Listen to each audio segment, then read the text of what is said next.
All right.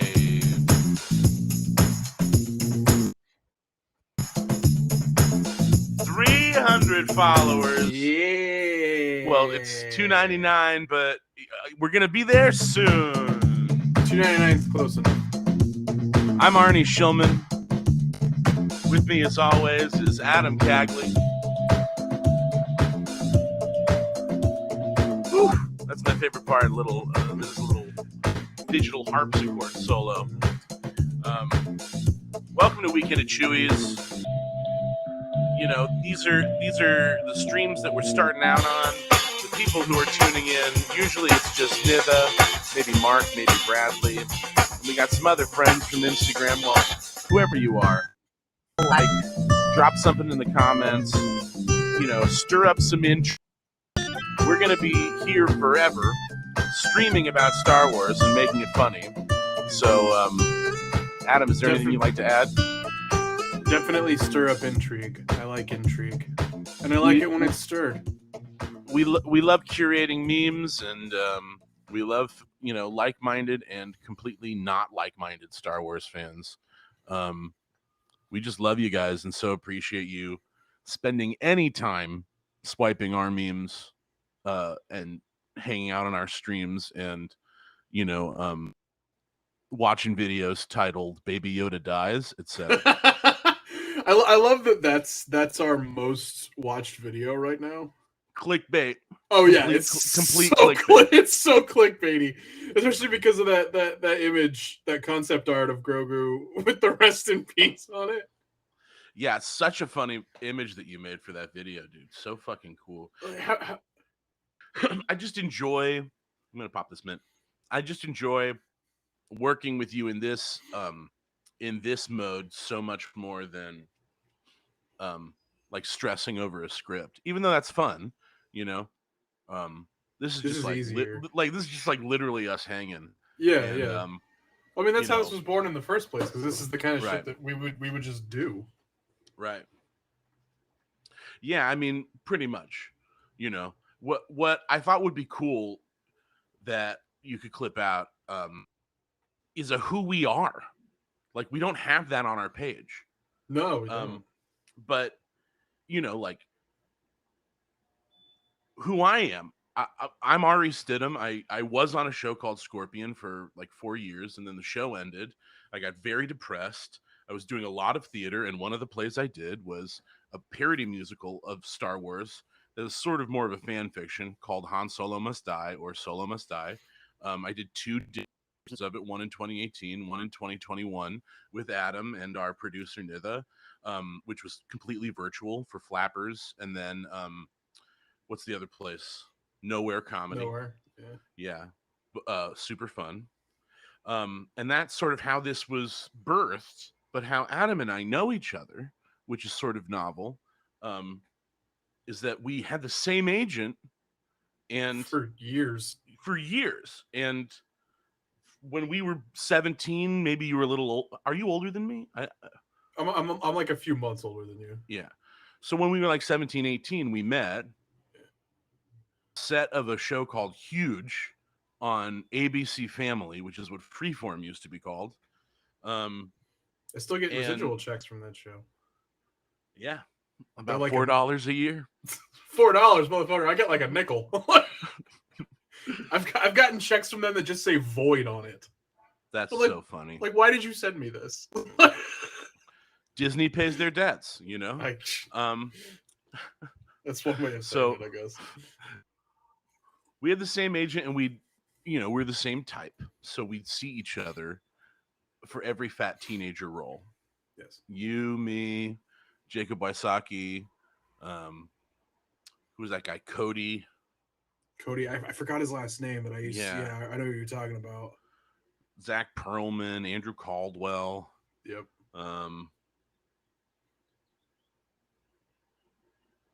Yeah, I mean, this is like 2010. Yeah. 2011 and 12. You know? We used to carpool. Mookie Blakelock. We'd always get lunch afterwards. Mm-hmm.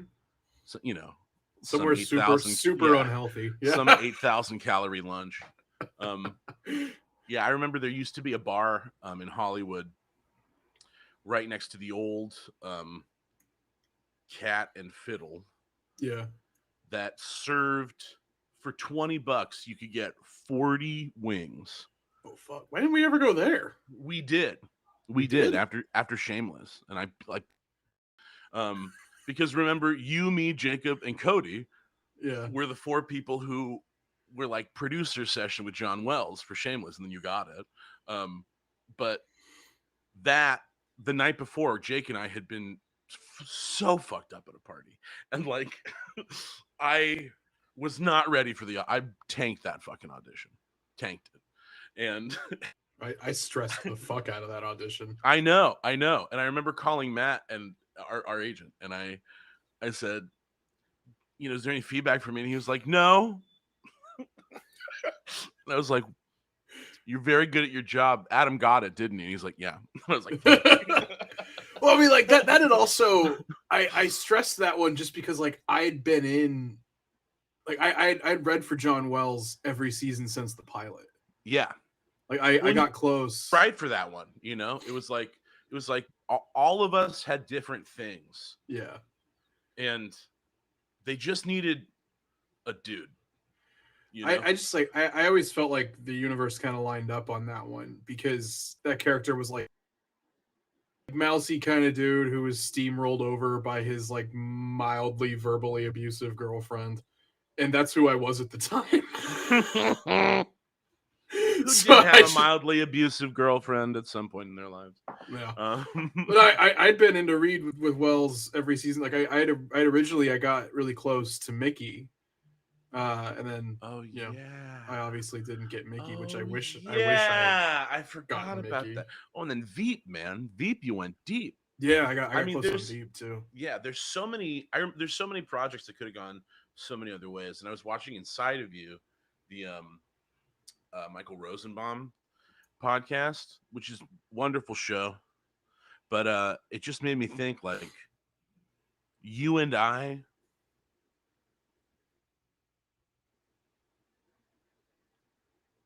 it's a different kind of I don't know if they're out there anymore. It's like Josh Hoover works, but Josh has lost so much weight. It's like I mean Paul Hauser works a ton. Right. Well, I think that's the thing. Paul Hauser and Jonah Hill sort of and I don't see anybody else who is sort of doing what we Harvey, I guess, but Harvey's his own. Harvey's like sort of his own thing, Yeah. Like now they'll just if they need a fat guy now, they'll just get Brendan and throw him in a fat suit. Well, Colin Farrell. Oh yeah. But I'm more saying like fat teens, fat college. Oh yeah, kids, for sure. You don't see any of them anymore. Yeah, no, I mean like now it's crazy. like the nerd and the bully was my bread and butter until I was like 20. Yeah, the nerd and the bully was funny. The player, the pensive guy with pathos. Yeah, like you're not going to see an actor love interest Rodrigo. Yeah. So it's like if you know Othello, it's the Rodrigo arc. Yeah. The guy who likes the lead and he's getting manipulated. Like poor sap, or like a dude who is doing all of the plot. You know, like the plot needs to be said by somebody who is like lower status in the story. Yeah. And he's like the nerd. I mean, the nerd you can go all the way, like Sylvester, but you're not going to see like an Ethan Suplee now. Ethan Suplex, no. I mean, even though that's like sort of the only zone I could be cast in at the moment. Yeah. I mean, shit, me too, for that matter.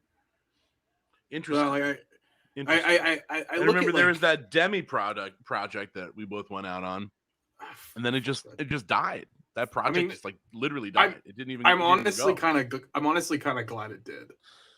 Yeah, because that script was hard, dude. Yeah, that was not a good pilot. Yeah, it felt very. Virtue signaling isn't the right word. It very well could have been written by somebody who knew exactly what the hell they were talking about, and then it got noted to be something that does not look like authenticity. To me, at least. But perhaps in execution, it could have been. Yes. Perhaps. But my take on it when I read it was like, this is what they're doing? And it is sort of like, it's in the same vein of what Huge was, I was gonna but say, in but this that world of was representation, it's like, you know, a specificity through line. yeah.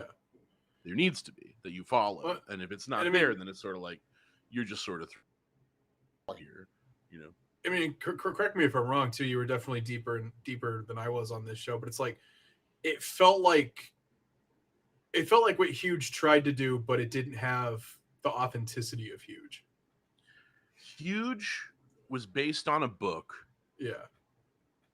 but our dialogue coach and our showrunner were a organization that has to do with a lot of members who are overweight. Yeah.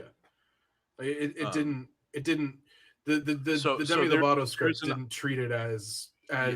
sympathetically, as authentically, as realistically. It treated it like No. every fat guy in that script was a different fat guy stereotype. Right. And I think that's sort of men. Yeah. There's sort of a retaliatory thing happening where it's like in the Mindy Project where like the dude has one trait, where it's like how they used to, how for a century of media women have been portrayed, where it's like she's the girl in the floral dress. It's like, well, what is she like? She likes our main guy. It's like there's not much else there. So I do appreciate that, as one of the reasons, like a signal of change. It just sort of, in a word, knocked us out of the conversation, as did age. Like you age out of that. Be like, and there's a big one, like that's like a young person's thing. That's definitely something I've been realizing as of late, where it's like oh yeah, like I'm not 22 anymore. Like my resume from ages 10 to 20 doesn't fucking matter anymore. Like literally everything I've done is nobody gives a shit anymore. I had a play from Oak Park High on my resume when for them. We went in for everything. When I say I went out for things, it's like Adam was there every time. Yeah. Movie 43, which you got. In the room, I gave the resume, and Peter Farrelly started riffing on my high school credits, and I got in an argument with Matt afterwards because I was like, I made a fool of myself because I put all this. He's like, you need to have a longer resume than just one thing, though. And I go, well, I mean, in all fairness, the Fairleys were kind of dicks.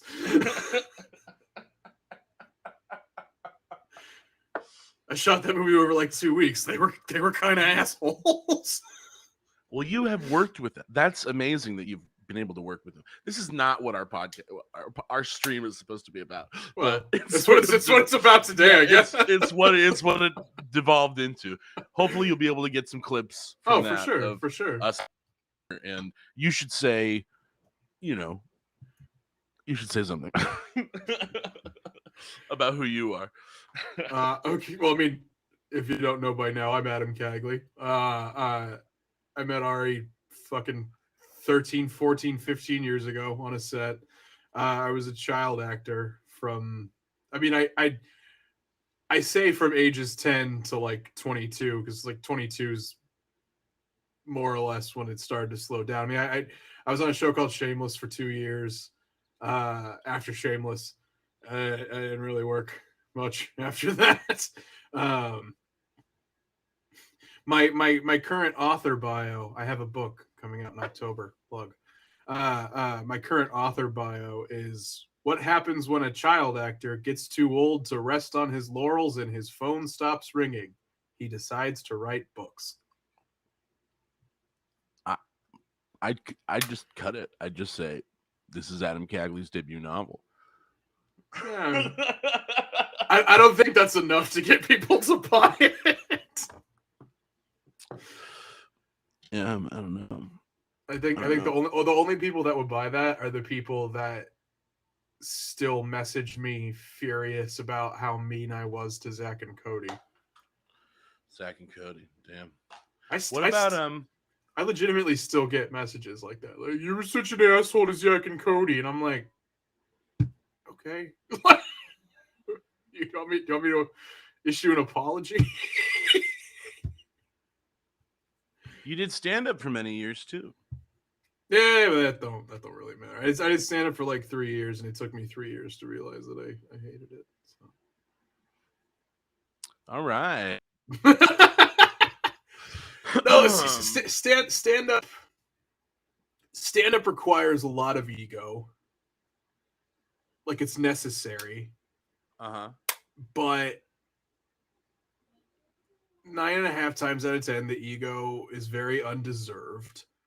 And when you get surrounded by that much undeserved ego for, I was doing shows at the rate most people work 9 to 5 jobs. I was doing shows for like 20, 30, 40 hours a week. But like you're surrounded by it for that long, it gets very grating. And then when you realize like, oh, the audiences aren't really into what I'm doing and I don't really care enough to give them what they want, which is what happened. But I mean, through stand up, that's how we were able to get flappers for solo. Oh yeah. Yeah.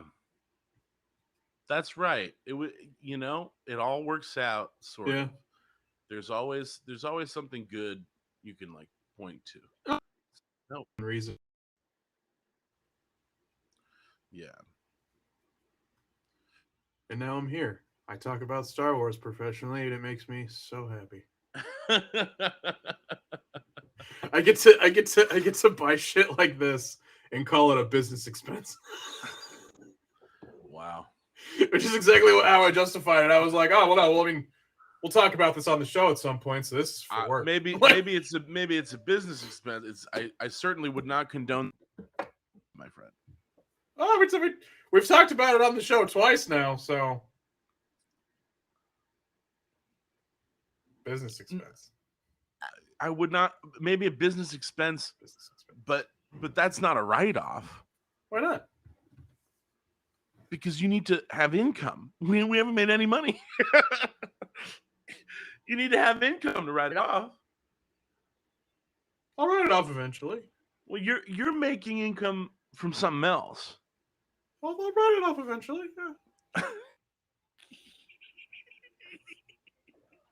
I'm doing this on stream, trying to teach you how to tax. It was an investment. I think it's a toy, and you like toys, and that's chill. It was an investment. We'll call it what it is. It was a savvy financial move. To spend. There's a clip right there too. Yeah. me being like, please, Adam, do not call this a write-off. I'm not going to agree with you. I can write off all of Mandalore now, really. Oh my god. Oh man. Okay.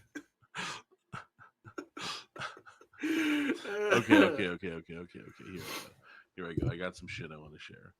All right. Got some shit I want to share. Oh yeah.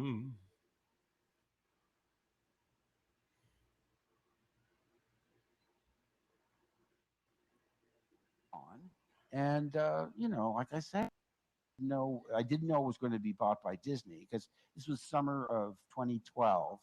Then they announced that Disney had bought Lucasfilm around Halloween, October 30th. It was announced, and we didn't know who the director was going to be, and then they announced J.J. Abrams, and it all came out. It was all very, very exciting, and I hope people are happy. It seems like because in Hollywood, remember, kids, it's not important if it's of high quality, only if it makes money. It doesn't matter if it's good as long as it makes money. So because The Force Awakens made a lot of money, I can't be. It's not ergo. So we. I mean, he's not wrong. Somebody's talking about content. I mean, he's actually pretty right. He's brilliant. Are you kidding me? He's spot on. Yeah. He's being people, which I fucking. He's my favorite. Of all the old guys. Yeah. He's the best. He's the best one because he speaks his fucking mind. Well, I think he does it because Carrie's gone and she would too. Yeah. Say whatever the fuck was. She was amazing. She'd say whatever the fuck was on her mind, and she wouldn't. To a fault, she would not filter. he loves it enough to defend it, but I agree with you. Like now that Carrie's gone, he's defending it the way Carrie would have defended it. Yeah, and he's defending himself. She said they wanted me, but they wanted 3/4 of my body size. Yeah, I couldn't take the 4th with me. The 4th wasn't with me. She's getting a star next week. So goddamn good. I know. I'm very excited. I don't know why the fuck it took them so long. Because they're sick. Oh my god. No, how is it that these are the shorts being shown to Weekend at Chewy's? Why is Pete Davidson popping up in our stream? I'm gonna curate this better and find some.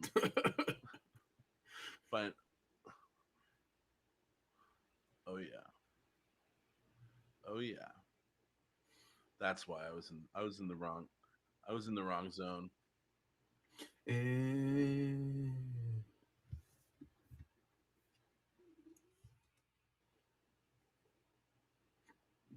After Obi-Wan lost his master Qui-Gon Jinn in the battle with Darth Maul on Naboo, he would often think of how that moment could have gone differently, realizing the Sith Lord took advantage of Qui-Gon's use of Form 4, a style that lacked defensive emphasis. Because of this... So, Form 4, how much do you know about it?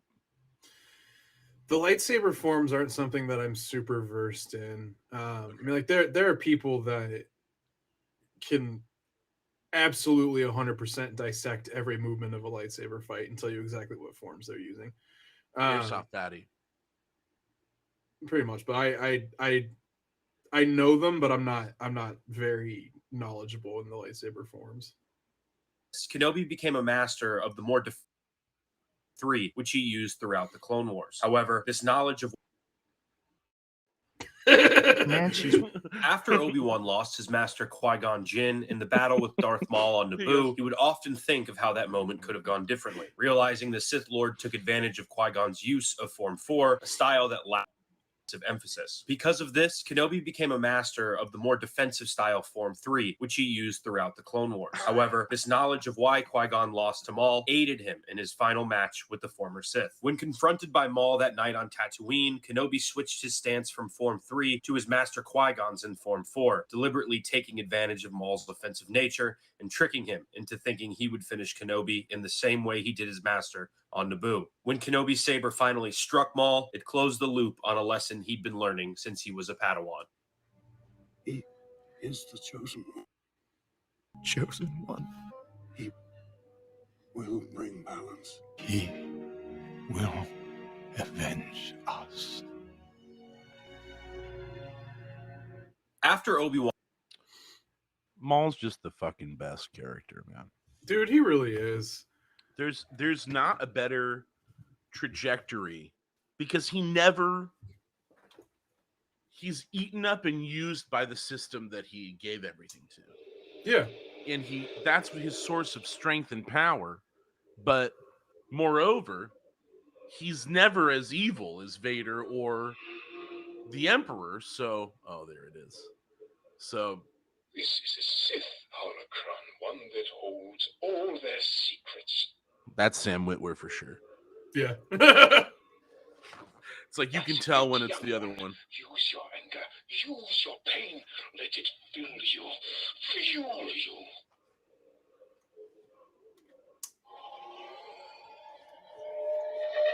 I keep Maul's kyber crystal very close to me.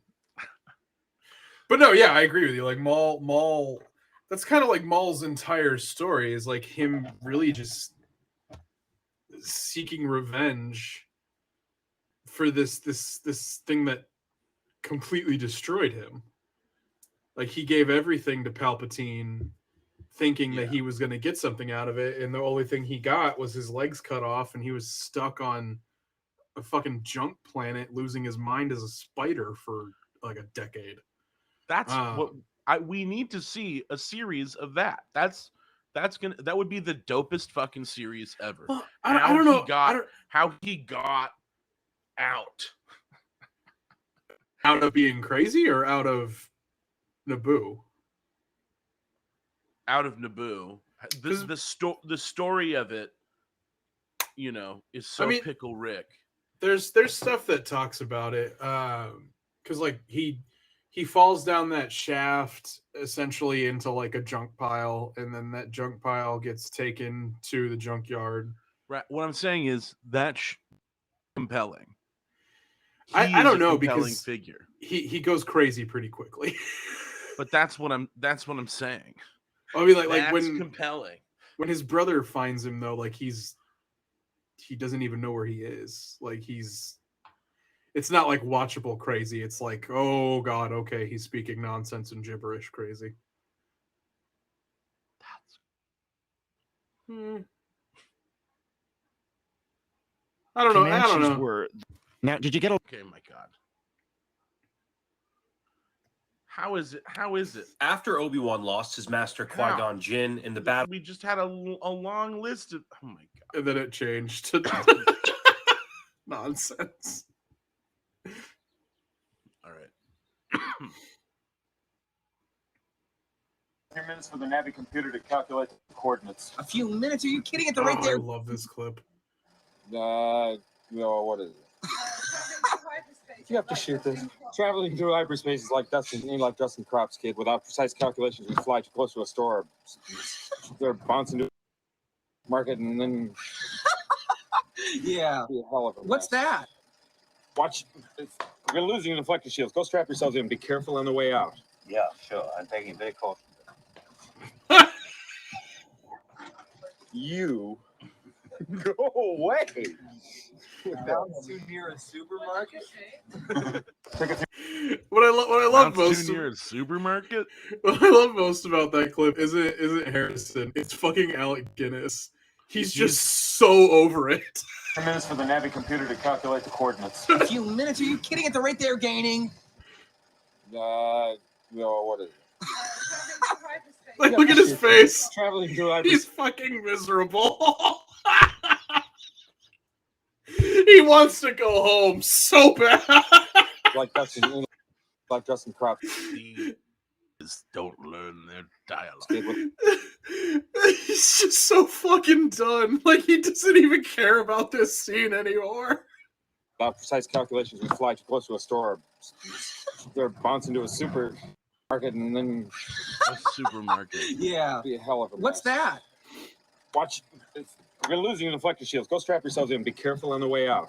Yeah, sure. I'm taking very caution. Yeah, sure. I'm taking great caution. Do you think we can... It was 1/8. People go, what's your biggest fear in life? Daddy low legs. I'm gonna see how long it takes me to get it to Star Wars. You're so good at adapting. I just got an email from... I used to do my... Alice is obsessed.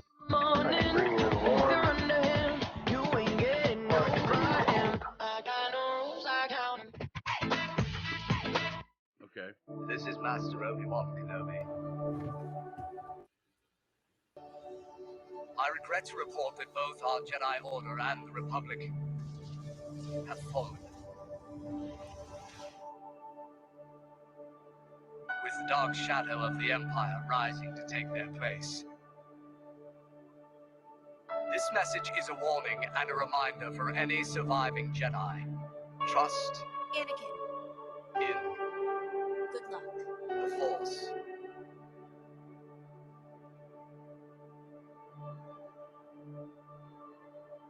Do not return to the temple. That time has passed. And our future is uncertain. This is Master Obi-Wan. That was a good one, dude. I fucking love that one. That was great. Hey, James Corden, why? This is Master. Hey, James Corden, why are you on Yelp? Why'd you just tweet as? I rapped on stage tonight with 50 Cent. I was surprised that he came out. He didn't give me no money. He left, and I continued to perform. So I guess I'm gonna take his car and we're gonna call it even. I came out and the car was gone. I'll be back, cuz I'm gonna take the car for a spin, cuz. He actually went to the car and got in the car because the keys are in there. And the guy that's supposed to be like the valet parker, I was like, "Where did the car go?" He said, "Snoop took the car." I said, "What? How you just let him take my car?" He's like, "No." It's like, yo, he came, he walked around it. 50. Did you leave some money in there for me, cuz? I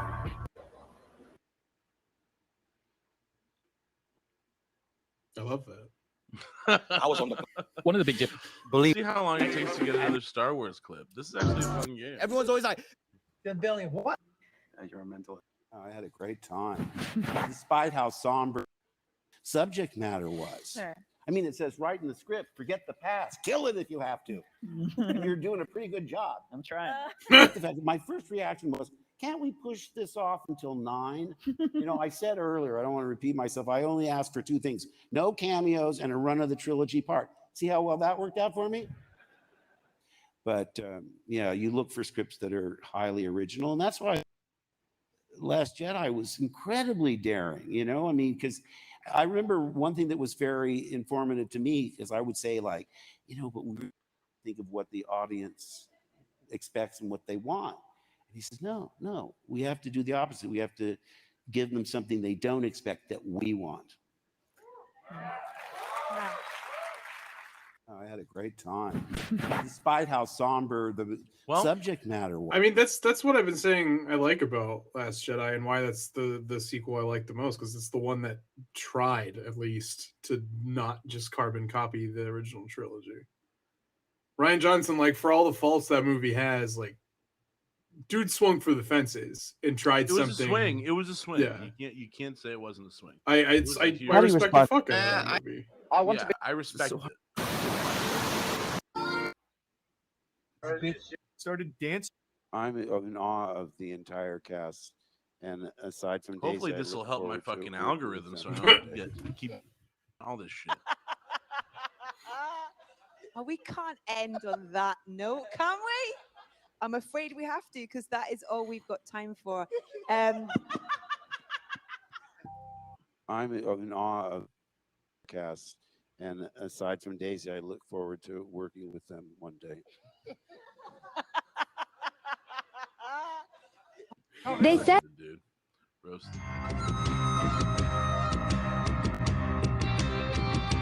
What are we doing for the 4th? We got to do something for the 4th. I mean, I'm going to the Lego store, so I'll probably have a bunch of shit. Woke up this morning and went, "Hey, Kanye owed me 1,000. So normally They're doing a big Star Wars Day deal at the Lego store. Oh, nice. They've got a couple of new sets that I'm excited for, and then like a couple of really cool So literally- gifts if you spend over a certain amount.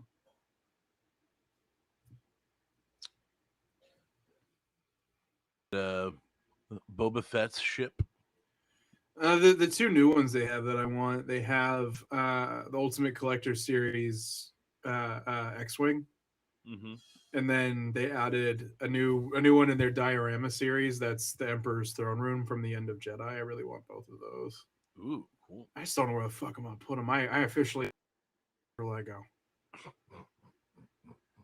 Like, I'll take some Legos. I'm at a point where I'm like, I should just like try to buy a house so I can have room for all the Lego. Lego, baby.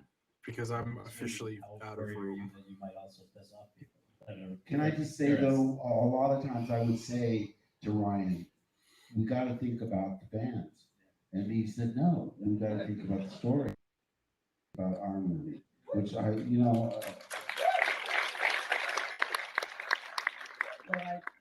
grown up as a Star Wars fan from my son did in this movie. Well, see, then that caption on that video was wildly misleading, because that's not what he said at all. worried are you that you might also piss off people that are? Can I just say though, a lot of times I would say to Ryan, we got to think fans. And he said, no, we got to think about the story and we got to think about our movie. He said, no, we don't even think about the fans. Which is like, I just think he would have thought of the fans 30% more. 30% more. You can agree with me. It would be a better movie if he thought of the fans 30% more. Well, and that's also why I feel like that's why there's so much hate for Last Jedi. It's the same reason like why there's so much hate for the Mando finale right now, because there were 2 or 3 years of nothing but fan theories that Rian Johnson was like, and none of them were right. It was the same with Rise of Skywalker. There were people theorizing out the ass, and then none of it was right. And the same with Mando, were right. But it's like when people's fan theories are wrong, they turn on it automatically. And I kind of like that he didn't just do the fan theories. I'll say the same about Mando. How could he? He threw away everything that was set up. Every single thing. He didn't make them important in a subversive way. He threw them away. It's like, have you ever done an improv scene with somebody who just says no from the beginning? Yeah. That's what it is. It's bad art. Because you're making something that you know is a part of a trilogy. So I think that's my whole point. Is like, it's not about is it a good freestanding on its own, and that's the merit of the film. It's like, no, when you do that, you're putting your own ego above the fucking job. Well, but then that's I mean, in my opinion, that's the bigger issue, is the lack of cohesion between the three, because they didn't get one person or a couple people to do all three of them. Right. The fact that the fact that the two directors were not working on the full story together from the jump is the actual death of it. Yes. But it's not fair to give it to someone who will Gilroy it if it's the first or second time out. Yeah. Or rather, unless it's the very first. It's like, give him the first movie then. You know?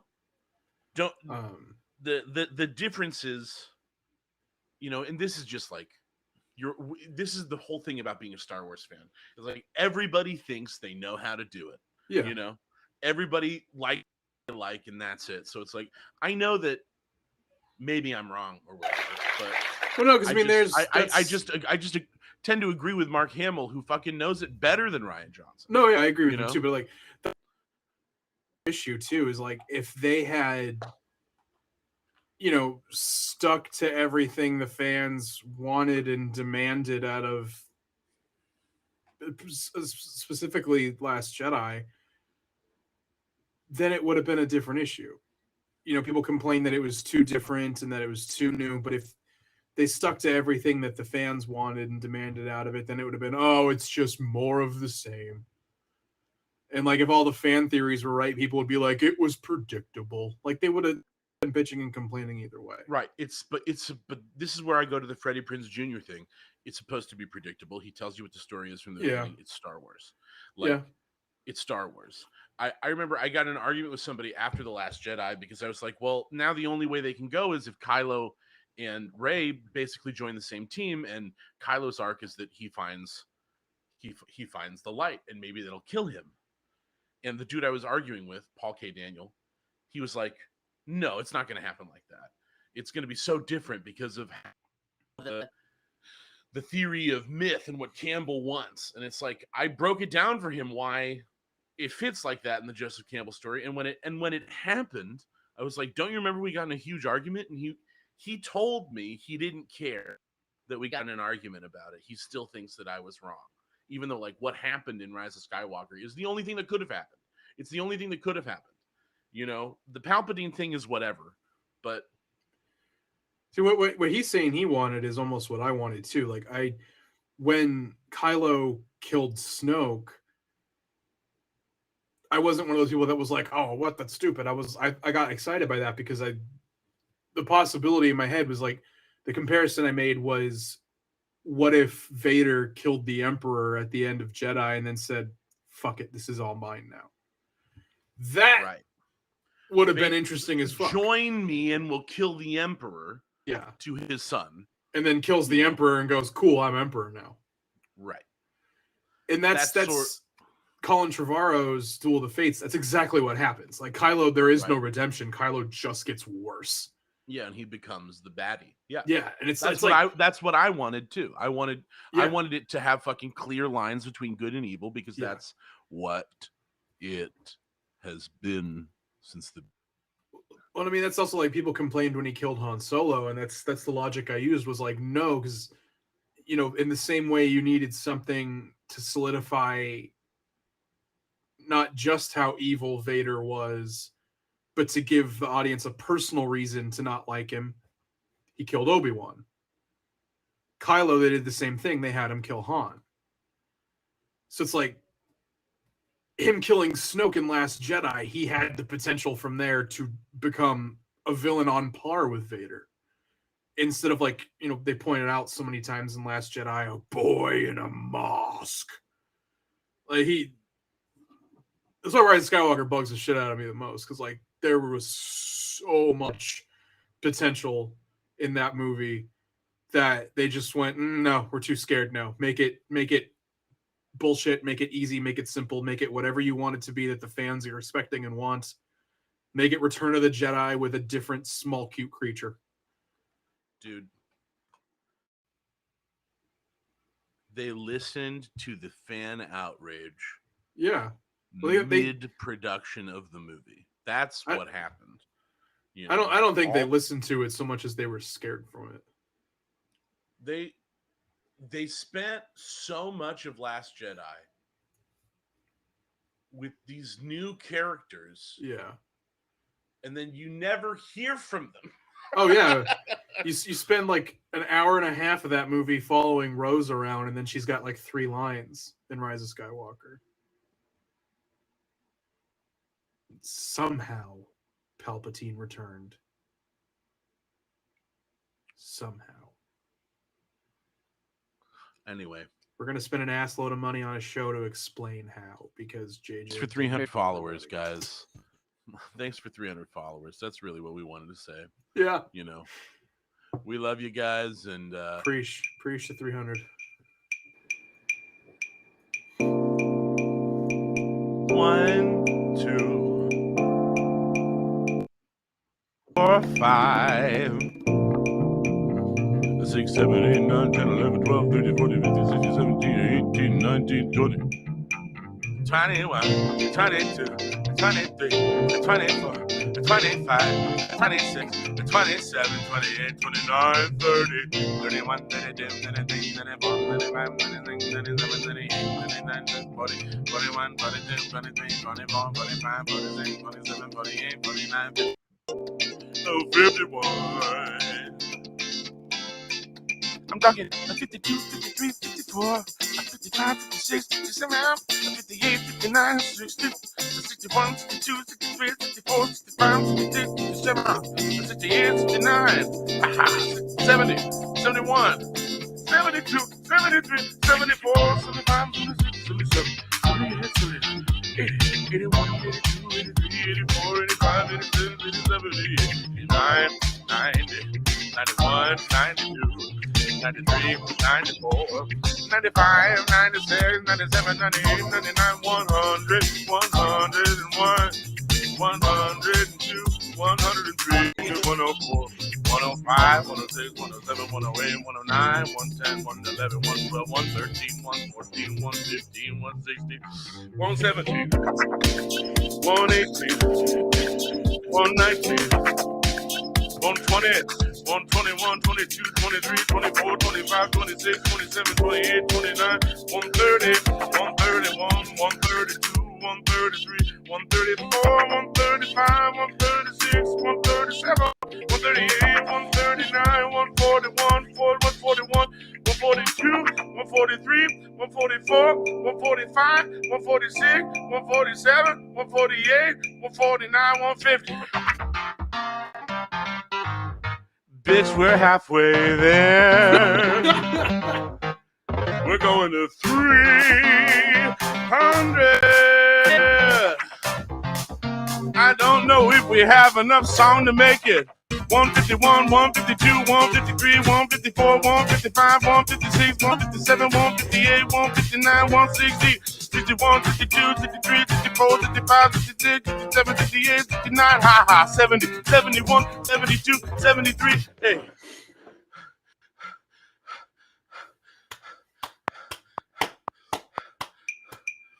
We're starting it again. 171, 172, 173, 174, yeah, 175, 176, 178, 179, 180, 181, 182, 183, 184, 185, 186, 187, 188, 189, 190, 191, 192, 93, 94, 95, 96, 97, 98, 99, 200, 201, and 202. We're almost there. Maybe 203. 205, 206, 207, and 208. 209 and 210, 211 and 212, 213, 214, 215, 216, 217, 218, 219, 220, 221, 222, 223, 224, 225, 226, 227, 228, 229, 230. 231, 232, 233, 234, 235, 236, 237, 238, 239, 240, 241, 242, 243, 244, 245, 246, 247, 248, 249, 250, 251, 252, 253, 254, 255, 256, 257, 258, 259, 260, 261, 262, 263, 264, 265, 266, 267, 268, 269. Aha. 270, 271, 272, 273, 274, 275, 276, 277, 278, 279. Last 20. Can you make it? You got enough song left? Woo! 280, 281, 282, 283, 284, 285, 286, 287, 288, 289, 290, 291, 292, 293, 94, 95, 296, 297, 298, 299. Take my mints out. 300.